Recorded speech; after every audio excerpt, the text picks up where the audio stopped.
What is going on, ladies and gentlemen? Welcome back to the stream. In today's episode, we are going to be checking in on the mid-season recap to see how we've been doing and how some of our players have been doing, and then we are going to be doing our draft episode. We got a lot of work to do to keep rebuilding this team. We got to nail this first draft, and well, I got some guys I got my eyes on. But before we get to that, let's kind of recap you on how some of the things have gone. We've been mostly holding our own more than I expected. You see we're sitting there at the 43-54 record. We actually had a little bit of a winning record a little bit into May, but we have since began to regress to the mean. You see we're 307 in our last 10 games. Some roster updates, just to let you guys know, I did DFA Eric Fed. He was terrible. I had actually moved him into relief at one point, and he still just was not hacking it there. When we cut him, he was at a 6.10 ERA with a 5.1 FIP, just absolutely terrible. Fortunately, he did get claimed on waivers, which was helpful for us because he was on a 2-year contract, so it was nice that somebody else decided to pick up the tab for him instead of us being on the hook for that. We replaced him in the rotation with Chris Flexen, and we'll show you some of his numbers in a minute. But before that, let's go check out some of the lineup and show you how some of our hitters have been doing. So Benintendi's actually been having himself a pretty solid season to this point. You see the slash line there. He's been outstanding at the plate, actually, hitting just south of 300 with the slugging up over 440. Really been appreciating how he's been performing for us. However, surprisingly enough, his WAR has been lacking a bit. He's only at 0.9, so I don't know if that's probably because his defense isn't what it once was. He did win a Gold Glove a couple years ago, but he's not really putting up those kinds of numbers anymore.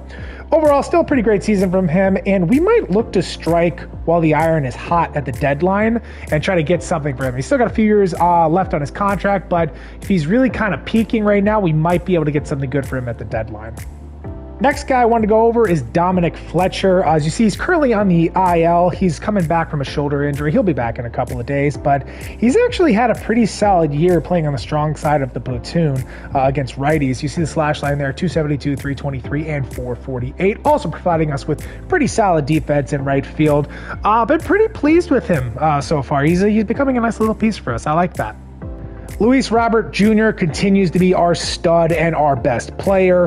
His WAR is right on pace with what he put up last year. He's currently at a 2.8, and last year he finished with a 5.9. Really can't complain that much. I will be a little bit nitpicky. I'd love to see him take a few more walks. You see, he only has 10 already with a 315 plate appearances. But you know what?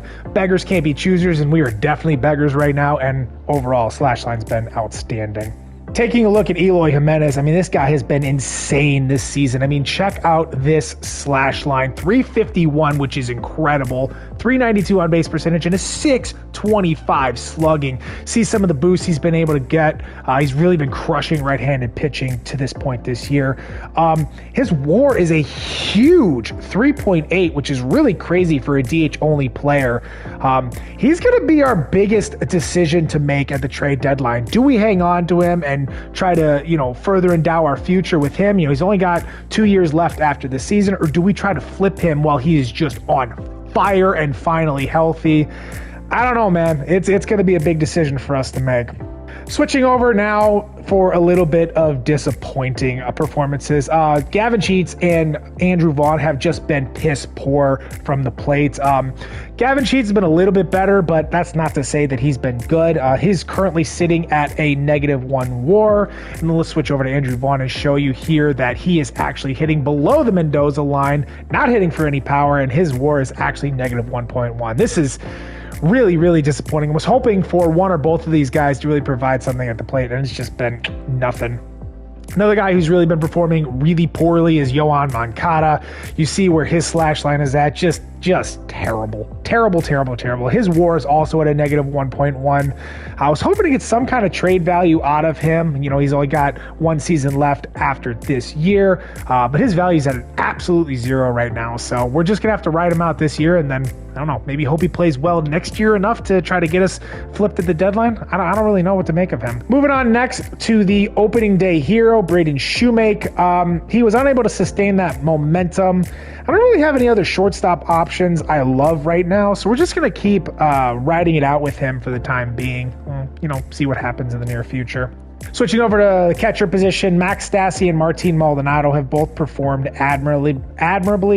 Stassi could fetch some value at the deadline as a backup catching option. Pretty good defender, not terrible at the plate either. Switching over and taking a look at Maldonado. Maldonado's actually been crushing left-handed pitching. You look at the slash line there, that's pretty abnormal for him. So definitely having himself a pretty good season. Unlikely to get anything for him at the deadline though, so we'll probably just ride him out for the rest of the season. And now Nicky Lopez. He's been up and down all year. We actually did get his average up to about the 270s, which made me start to think he could be a trade candidate for us. But he's really fallen off significantly last month, so I don't know. Unless he picks it up in the next couple of weeks, we're probably not going to be able to trade him. And now taking a look at a couple of the bench guys, Paul DeJong, he's just been terrible. I've been waiting until the post-deadline to DFA him and do some other roster moves. And then taking a look at Pilar real fast.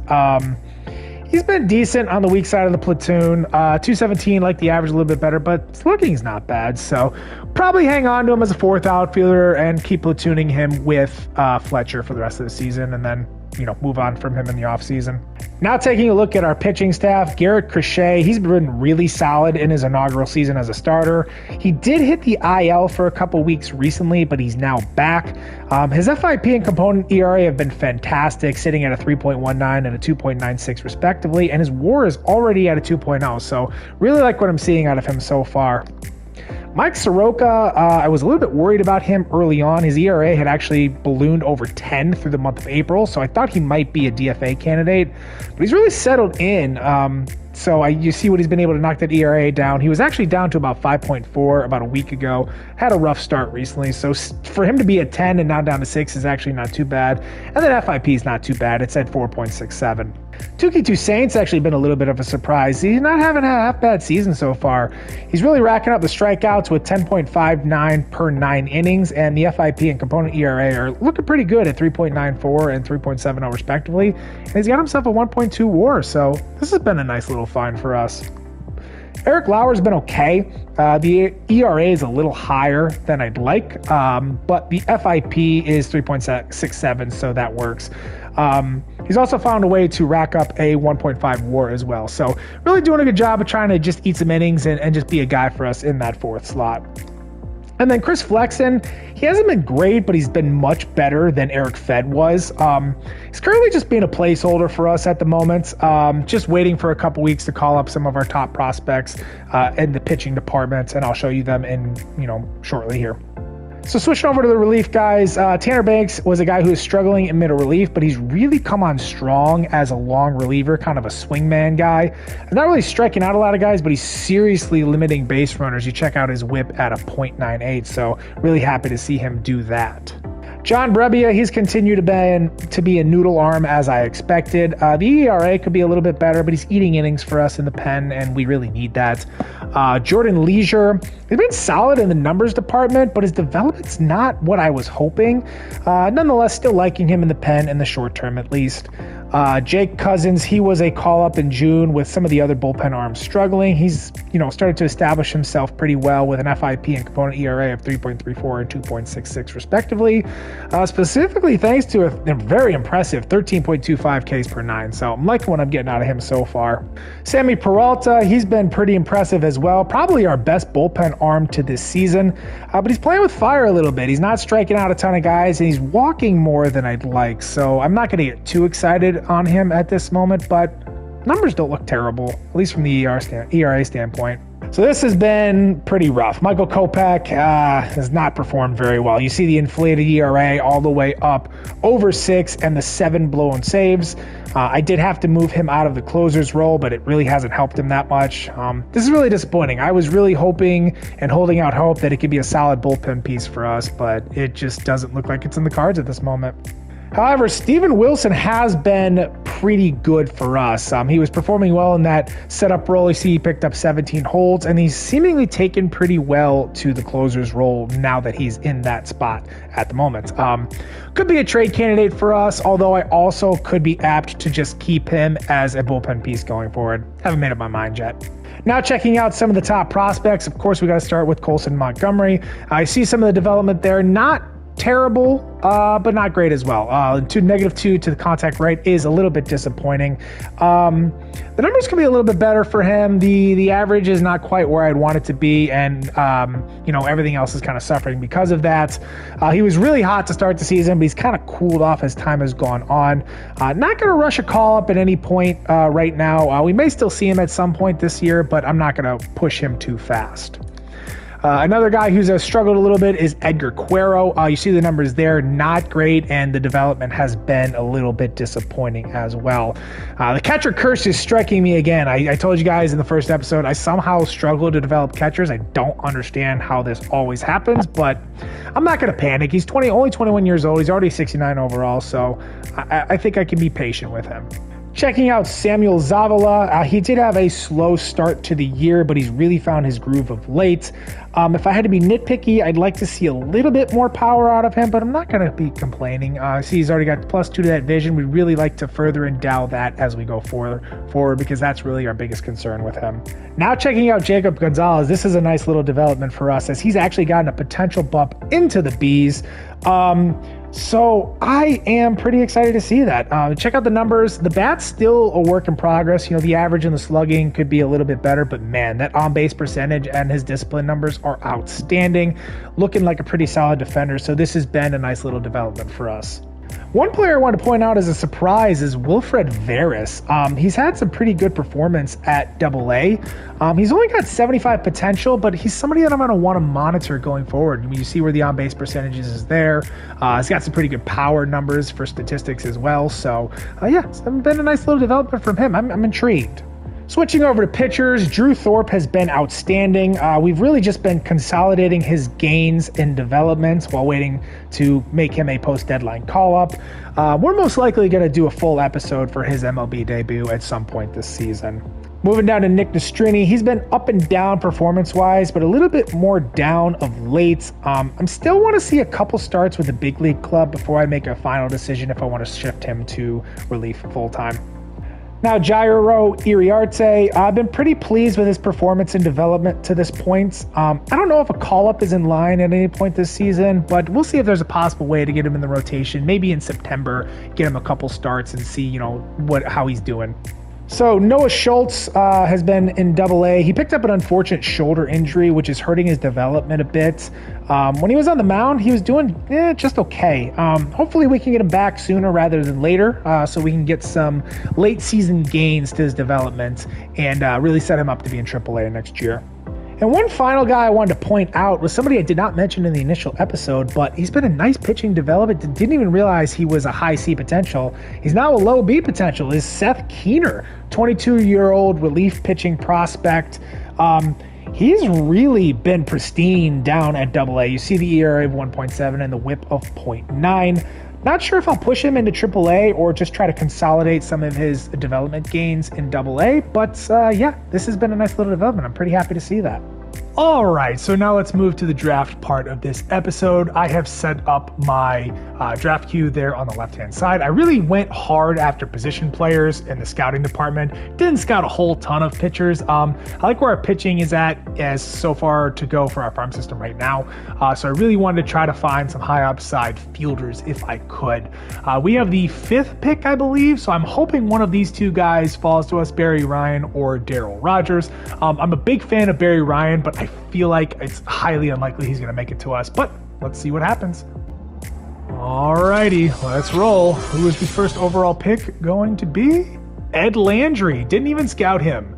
I'm not sure why I didn't scout him. He might be one of those guys who is like terrible, like velocity or Ks per 9. Alright, second pick is going to be Chuck Johnson, another guy we didn't scout. Okay. All right. So far, so good for us. I didn't scout into the 20s of players for the first round. So maybe I missed on a gem. Who knows? Wasn't going to get him anyways. So, all right. Third pick now is Darryl Rogers. Okay. There's the pitcher. So now, oh boy, can we survive the A's pick? Can Barry Ryan fall to us? Please, please, please. Please, please, please, please. All right, let's see. And he does. Let's go. This is the guy I targeted from the outset. He's going to have at least high B potential, it looks like. Be pretty advanced. So the way that I edit prospects, he's probably going to be maximum of like a 70, 72, but we'll see. Hey, let's see what he is before. Let's not put the cart before the horse. Let's draft him. And yeah, that's going to be our first draft pick of this series. Barry Ryan, y'all. Pretty excited about this kid. Really excited about this kid. On to the next pick. All right, so we're at our second round pick, and one of the last guys I scouted was this Doug Gonzalez kid. I only got 50% of the way through him, but I did like his Ks per 9 with a max out of 85, and actually a walks per 9 of 93 as well, but he throws straight gas. We love that. We love that as a pitcher. Doesn't have a changeup, but I'll probably edit one in for him so he throws one. Just won't be a very good one, but does have a range of 69 to 94, and I like that he's going to be at least a 50 overall, so this is going to be our guy. Let's line it up. All right, so I like those first two picks we've gotten so far. I'm pretty excited for both of them. Let's see what pick 3 holds for us. All right, so we do have a competitive balance round B pick. There was a third baseman I was hoping would make it here, but he unfortunately did not make it out of the third round. If I can find him real quick. Oh, I think it was Doug Ward. So he went a couple of picks after my previous pick. So yeah, no shot there. But I did identify another third baseman I kind of liked in Gregory Brock. He's young, 18 years old, left-handed bat.